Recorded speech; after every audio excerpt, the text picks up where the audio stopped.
अनेकदा आपण अळूची वडी बनवत असतो, पण काय होतं, अळूची वडी बनवली, रोल कितीही व्यवस्थित बनवला ना, तरी तेलामध्ये तळताना अळूची वडी सुटली जाते आणि खूप असं तेलकट अळूची वडी होते. आज आपण अशी एक ट्रिक इथे बघणार आहे, ज्यामुळे तुमची अळूची वडी कधीही सुटणार नाही आहे. तुम्ही रोल कसाही बनवला तरी.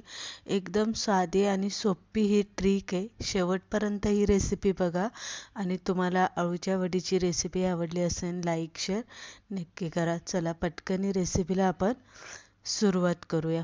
तर इथे मी जी आपली गावरान अळूची पानं असतात ती इथे मी घेतलेली आहे. राजस्थानी पानं वेगळी आणि आपली गावरान पानं जी असतात, जी पूर्वी असायची, ती इथे मी घेतलेली. पानं मी इथे कवळी कवळी घेतलेली आहे. शक्यतो कवळी कवळी पानं घ्या आणि चांगली धुवून निथळून मागच्या ज्या शिरा असतात त्या चांगल्या सुरीने साळून घ्या. नंतर ना इथं मी बेसन पीठ घेतलेलं आहे. त्यामध्ये आपल्याला थोडेसे धने घालायचे, थोडेसे पांढरे तीळ घालायचे, थोडीशी बडीशेप घालायची, थोडा जिरा घालून घ्या आणि ओवा अर्धा चमचा यामध्ये घाला. ओवा थोडासा जास्त घातला तरी चालेल.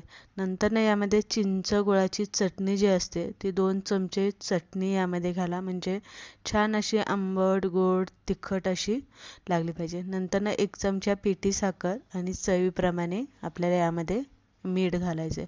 मसाल्यांमध्ये यामध्ये फक्त आपल्याला हळद, हिंग आणि लाल तिखट घालून घ्यायचे. याच्यापेक्षा दुसरे मसाले आपल्याला यामध्ये अजिबात घालायचे नाही. पाणी घालून घ्या आणि पीठ चांगलं खलून घ्या. आता पीठ कसं खलवायचं आहे, तर ही अळूची वडी बनवताना आपल्याला पीठ जास्त घट्ट किंवा जास्त पातळसुद्धा खलवायचं नाही. एकदम मीडियम असं खलून घ्यायचं. हाताने पीठ घेता आलं पाहिजे. पानांना पीठ व्यवस्थित लागलं पाहिजे आणि पीठ व्यवस्थित सुकलंही शिजलंही पाहिजे.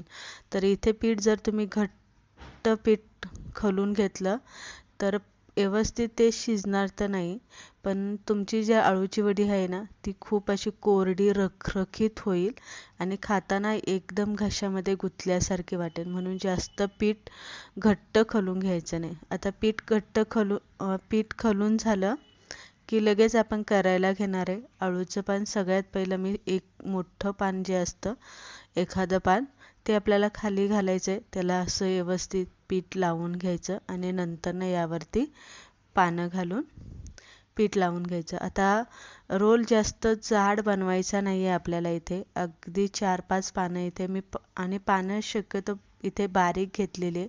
बारीकच पानं घ्या असं मी तुम्हाला सजेस्ट करेल. आणि 4 किंवा 5 पानं एकावरती एक घालायचं, थर लावायचा व्यवस्थित आणि पीठ लावून घ्यायचं. पीठ प्रमाणापेक्षा जास्त लावू नका आणि प्रमाणापेक्षा कमीसुद्धा लावू नका. नंतर ना अळूची वडी तुम्ही इथे बघू शकता, मी कुठेही दुमटलेली नाही आहे. डायरेक्ट अशा रोल बनवायला इथे मी घेतलेला आहे.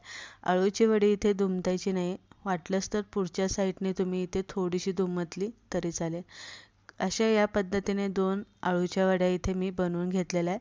आता कढईमध्ये पाणी घालून चाळणीला तेल लावा आणि फक्त अळूची वडी 5 मिनटं इथे वाफवून घ्या. गॅस मोठा ठेवला होता, 5 मिनटं वाफवून घेतली, गॅस बंद केलाय, चेक केली आणि परत मी झाकण थोड्या वेळासाठी ठेवलं.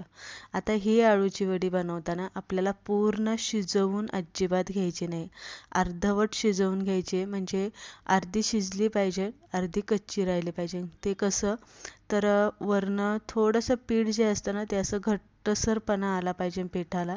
पीठ थोडंसं शिजलं गेलं पाहिजे आणि मग लगेच गार झाली की सुरीने वड्या कट करून घ्यायच्या आणि तळून घ्यायच्या. वडी तेलामध्ये सोडली की लगेच उलटी करायची नाही. थोडीशी तळून द्यायची आणि मग उलटी करायची. तळताना गॅस मोठा ठेवायचा. तेल चांगलं तापलेलं पाहिजे.